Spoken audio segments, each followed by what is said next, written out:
Halo guys, ngelanjutin part 1 tadi, kita masuk langsung ke part 2. Jadi setelah 1 bulan berjalan saya bekerja pada Ibu Siti.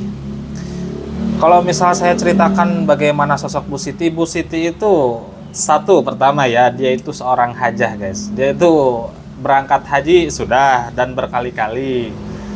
Dia punya suami itu seorang pejabat di salah satu instansi negara yang saya tidak bisa sebutkan karena sebetulnya saya cerita ini juga agak-agak ngeri sih, soalnya dia tuh orang yang cukup berpengaruh di pemerintahan. Agak takutnya ketahuan guys dan dia tidak menerima. Maksudnya tidak berkenan untuk saya ceritakan, tapi saya samarkan, insya Allah aman lah ya. Ya, insya Allah, semoga. Dan dia tuh punya, mungkin karena bidang pekerjaan yang dia geluti itu ya kayak bisnis, terus nyalon-nyalon legislatif, MPR, DPR seperti itu, dan ikut partai. Jadi dia tuh punya kebiasaan yang sering sekali untuk berkonsultasi pada orang-orang pintar. Ya bahasa mudahnya dukun lah guys lah. Dukun, paranormal, orang pintar, ahli spiritual yang semacam itu. Dan itu sangat sering sekali.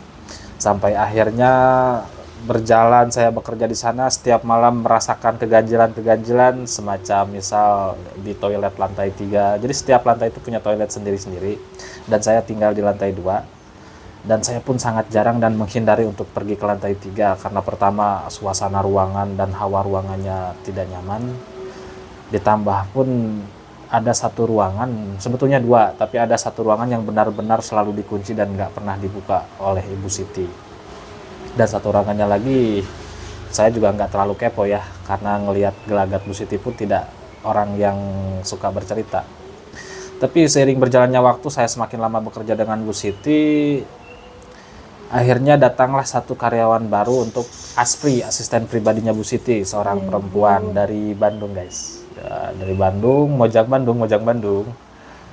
Jadi putuskan, akhirnya diterima dan dia pun memilih tinggal di kantor untuk menghemat biaya dan dapatlah dia di lantai 3 di satu ruangan. Kan ada 2 ruangan, 3 sebetulnya, satu kantor, satu ruangan yang selalu dikunci, satu lagi. Nah itu buat kamarnya dia akhirnya. Setelah datang Aspri, muncullah satu bidang pekerjaan yang hanya dia yang lakukan. Untuk kelanjutan ceritanya kita lanjut di part 3. Oke.